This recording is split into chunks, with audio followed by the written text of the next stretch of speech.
Class 5 English chapter 6। पिछले class में बताया गया था जो करिश्मा की दादी ने करिश्मा को खुश करने के लिए उसे 3 डॉल दी थी और तीनों डॉल को अलग अलग काम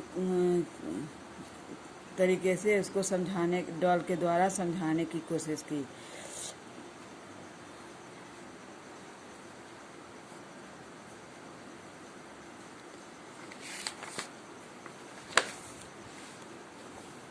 ग्रैंड माँ brought out the 4th doll. अंत में उसकी दादी ने चौथा doll lie. Your questions will be answered by this doll, she said. उसकी दादी ने कही, तुम्हारा प्रश्नों का जवाब इस डॉल में मिल जाएगा। Karishma forced in the thread through the ear. Karishma बलपूर्वक धागे को उसके कान में प्रवेश डालने की कोशिश की। It popped out from the other, और कोशिश की वह दूसरी तरफ से निकल जाए, बाहर हो जाए। ट्राई अगेन एंड अगेन, वह बहुत कोशिश कर रही थी, बार बार कोशिश कर रही थी कि एक साइड से डाले और दूसरे साइड से निकल जाए। उसकी दादी ने बार बार कोशिश करके देखो। Karishma inserted the thread through the ear again. Karishma ने उस धागे को उसके कान में दोबारा डालने की कोशिश की। It came out from the mouth, वह उसके मुंह से बाहर निकला। Once more said grandma. उसकी दादी ने कहा, एक बार और कोशिश करो।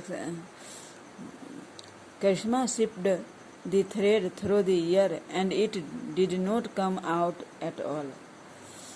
करिश्मा ने फिर उस धागे को उसके डॉल को कान में डालने की कोशिश की, लेकिन वह कहीं से बाहर नहीं आया।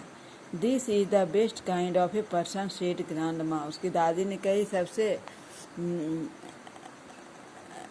सही आदमी यही है।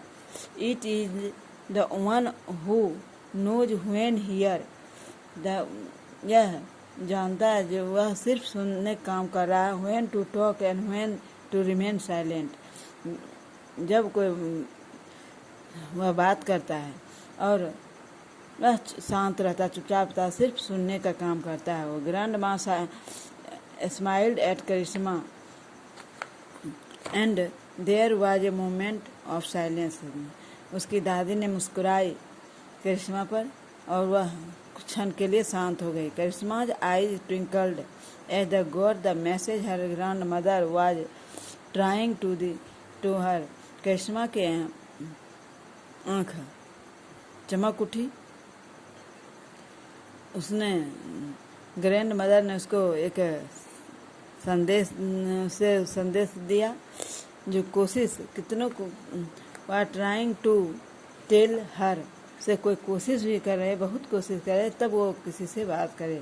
From that day Karishma spoke only when required, kept stranger at bay and lost nothing to anyone anymore. उसके बाद से उस दिन से करिश्मा सिर्फ जिसको जानती थी उसी से बात करती, जब उसका मन होता तभी बात करती थी। अजनबियों से दूरी बना के रखती थी और इस तरह से अब वह अपना कोई भी चीज़ किसी को ना देती थी, ना किसी से उतना मेल जोल रखती थी। तो अधिक बोलना भी हानिकारक होता है, वो कभी भी ठगा जा सकता है। सबसे बिना जाने अनजाने में किसी से बात नहीं करना चाहिए। ये चैप्टर पूरा हो गया। जो भी इंग्लिश वर्ड मीनिंग है इस चैप्टर का, इंग्लिश टू इंग्लिश, उसको याद कर लेना है।